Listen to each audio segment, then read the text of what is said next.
Welcome back to The World Over. Some quick stories to share with you before we go to our guest. The U.S. bishops are commending recent anti-abortion and conscience protection efforts by the Trump administration. This past week, the U.S. Department of Health and Human Services announced the creation of a new division on conscience and religious freedom within its Office of Civil Rights. Its mission to protect medical providers, doctors, and nurses who refuse to participate in abortion, assisted suicide, or other procedures on moral or religious grounds. Eric Hargan, Acting Secretary of Health and Human Services, put it this way. The federal government and state governments have hounded religious hospitals and the men and women who staff them, forcing them to provide or refer for services that violate their consciences when they only wish to serve according to their religious beliefs. Following the announcement, Cardinal Timothy Dolan, head of the pro-life activities for the bishops, and Archbishop Joseph Kurtz applauded HHS for its, quote, significant actions on the matter and taking seriously its charge to protect these fundamental civil rights. The bishops also commended HHS for rescinding the Obama-era requirement that states provide Medicaid funding to abortion providers. And in Alabama, legislators are taking a different tact in the battle against same-sex marriage. With gay marriage now the law of the land, the state is moving quickly to take its marriage law off the books. By a 19-1 vote, the state Senate voted last week to abolish judge-signed marriage licenses, thus protecting those who might have moral or religious objections to sanctioning gay marriages. Instead of a license issued by a probate judge, couples would simply sign and submit a form. They would no longer need a wedding ceremony, but could choose to have one.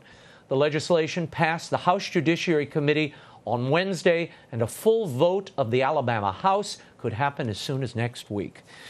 And now to something entirely different. A notoriously profane opera opened off Broadway. My next guest had a press conference here in Washington to talk about it. Watch. The script is demonic, and I don't use that word promiscuously.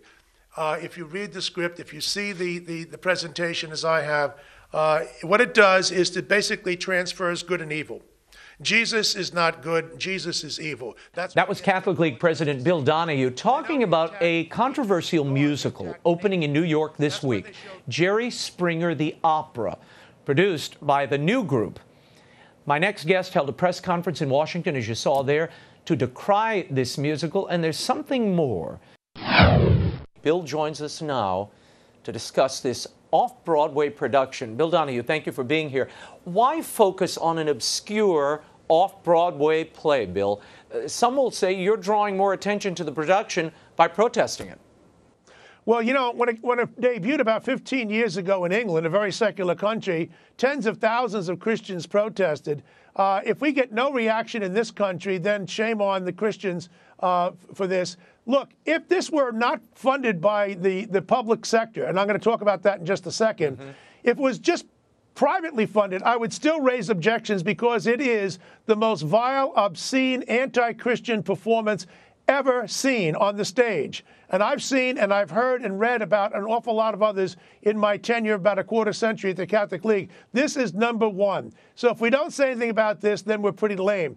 What makes it particularly egregious is the fact that the New Group is the producer of Jerry Springer the Opera, and it gets most of its money from the public sector. I know that because if you go to Charity Navigator, which monitors nonprofits, they don't even rate it because they only rate those agencies which are getting a large share of the money from personal contributions. It gets most of its money from the National Endowment for the Arts, publicly paid for by everyone who's watching this show right now, as well as two New York ones, New York State and New York City.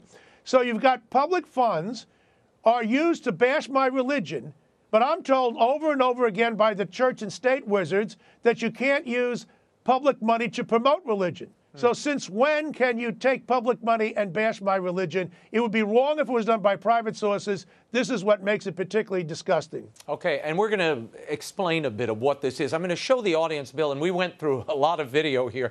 There's very little that I can really share with the audience because it is profane. Right. There are a lot of horrible language used, and some of the imagery is upsetting. But this is the character of the Virgin Mary. Now, I don't know why the Virgin Mary and Jesus figure in a Jerry Springer opera.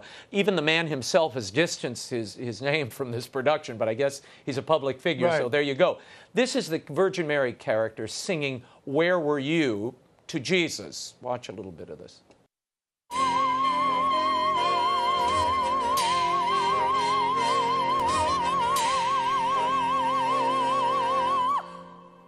What exactly are you saying here? So there's a little taste, Bill. What really upsets you about this production? What particularly do you feel is anti-Catholic or anti-Christian? If there's one overriding theme, and I knew it as a sociologist watching this, but I'm so happy that they validated my concerns by expressing it explicitly at the end of the production. They say, for example, there's no such thing as right, there's no such thing as evil. That good and wrong and what's right and what is wrong make no sense. There are no absolutes. This is, of course, is the actual prescription for moral nihilism. And by the way, Adolf Hitler agreed with them. Hitler said there's no such thing as truth. There's no such thing as an absolute of right and wrong. Now, how do they do that? They attack nature and nature's God. They attack nature by showing naked females on the top with male genitalia because there's no such thing as nature.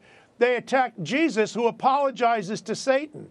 They celebrate terrorism by having the dancing Ku Klux Klan members on the stage. But they attack the Mass, the Eucharist. They ridicule the crucifixion. The Virgin Mary was raped by an angel. They sing that in the lyrics. No, this is a prescription which sells the idea that there's moral anarchy is the way to go. There's no such thing as right and wrong. Everything is a matter of being totally relative. That's not the anchor of a free society. In fact, it's in a direct shot at the Judeo-Christian heritage upon which Western civilization was built. Bill, this week at a press conference, Ralph Reed, a leading evangelical figure who's appeared on this program, joined you, and he registered his own complaint. Watch this. I'm really here on behalf of the evangelical community to say that this is an assault on our Christian faith, on our Lord and Savior Jesus Christ, and on His church. If the Congress is going to do anything, it should block grant funds for artistic purposes back to states, let it be closer to the people. I frankly don't even believe in the most vibrant and strongest economy in the world, given the most charitable, the most giving, the most arts-oriented people in the world, that's necessary. We need a change of leadership at the NEA. Bill, your thoughts. You've written the NEA chairman, Jane Chu. Has she responded? No, that was just today on her. But first of all, I want to commend Ralph Reed, the head of the Faith and Freedom Coalition, formerly of the Christian Coalition, also Dr. Dale Hudson of the Morley Institute and the Christian Review, and Brent Bozell of the Media Research Center. These three distinguished people, Catholics and Protestants alike, came together on Monday at the National Press Club in Washington, D.C. to register our outrage, and we all have our own contacts within the administration, which I'll get to in a minute. But look, the situation here with the new group, people have to understand, no one ever heard of the new group. I understand that. But if this organization didn't have money from the public sector, led by the National Endowment for the Arts, it would collapse under its own weight because there aren't enough private sponsors there for it. So if you're going to take money from the government and then assault our religion, obviously we're going to raise our ire about that. But here's the other thing about it.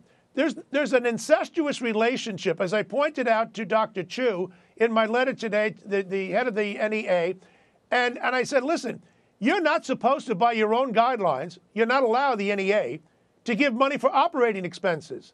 I have proof, taken off their own website, by the way, which is astonishing, that in 2009, under the previous administration, they gave the new group $50,000 of public money because there was a recession for operating expenses. So now I'm contacting the subcommittees on the Interior, and the Environment and Related Agencies, that's the name of the subcommittee, which funds the NEA, and I'm reporting them for violating their own strictures. This is a congressional approved entity. So you've got that kind of corruption on top of the fact that the public is asked to pay for this stuff. They wouldn't do it, obviously, to other demographic groups. We don't have to go through that. That's what we do all the time at the Catholic League. But if there's not a pushback, and here's what I want President Trump to do. The current chairperson, Dr. Chu, her tenure's up in a couple of months. A new person will be appointed in June the 12th. That means that the president will have to nominate his choice, which is approved by the Senate, pretty soon. Obama did it in February 4 years ago. I'm not asking for the moon. All I want is a pledge by the president to appoint someone who will no longer allow and permit money for grantees, performances, and exhibitions of an anti-Christian nature. If we can't ask that from our own government, then we're in pretty bad shape. And I do think that President Trump, who didn't even want funding from the NEA, and I don't think they should have funding either, but we lost on that because the House and Senate didn't agree with the president. At the very least, we can get a responsible person in that position. What do you want people to do? We wrote to the president about that, and we're... What do you want people to do here, Bill, well, for one thing, regarding this opera, this Jerry Springer opera? Well, obviously, they can contact all of their own people that they have in the Congress to get the word out to the president and write to the president. But you can go on our website and look at the statement that I put out about the Springer opera and the letter to the NEA chairman. And there we have the contact for Dr. Chu and get it out to her. But, you know, she's leaving. So at this point, I think that our best bet is to use every contact you possibly have to get the message to the president. He's got to appoint someone who's going to put an end to this kind of malicious assault, and it's all intentional. Only against one religion. It's always that way, against Christians and particularly against Catholics. That's why they single out the Mass. We know where they're going with this. Bill, some would say you're engaging in censorship. You want to stop the freedom of expression, artistic expression. Look, if you wanted to make Bill Donohue the opera and we have John Paul II singing a beautiful lullaby to the audience, you can do that and petition for federal funding. Why are you trying to take funding away from this group just because it offends you? You would say what? Well, Antonin Scalia has a great book out. I got it for Christmas. Well, it's a collection of his great writings. And he was asked this question about the NEA. And he said, can the government tell the NEA about what artists they can fund? He said, of course it can. He said, it funds school systems, doesn't it? Doesn't it tell the schools what they can and cannot teach, what kind of subjects? Don't they have guidelines on that? Once you take the money from the government, then at that point there are certain kinds of strictures that kick in. And, you know, by the way, I find it so interesting. The NEA says, well, we didn't give the money directly to Jerry Springer the opera. I know that.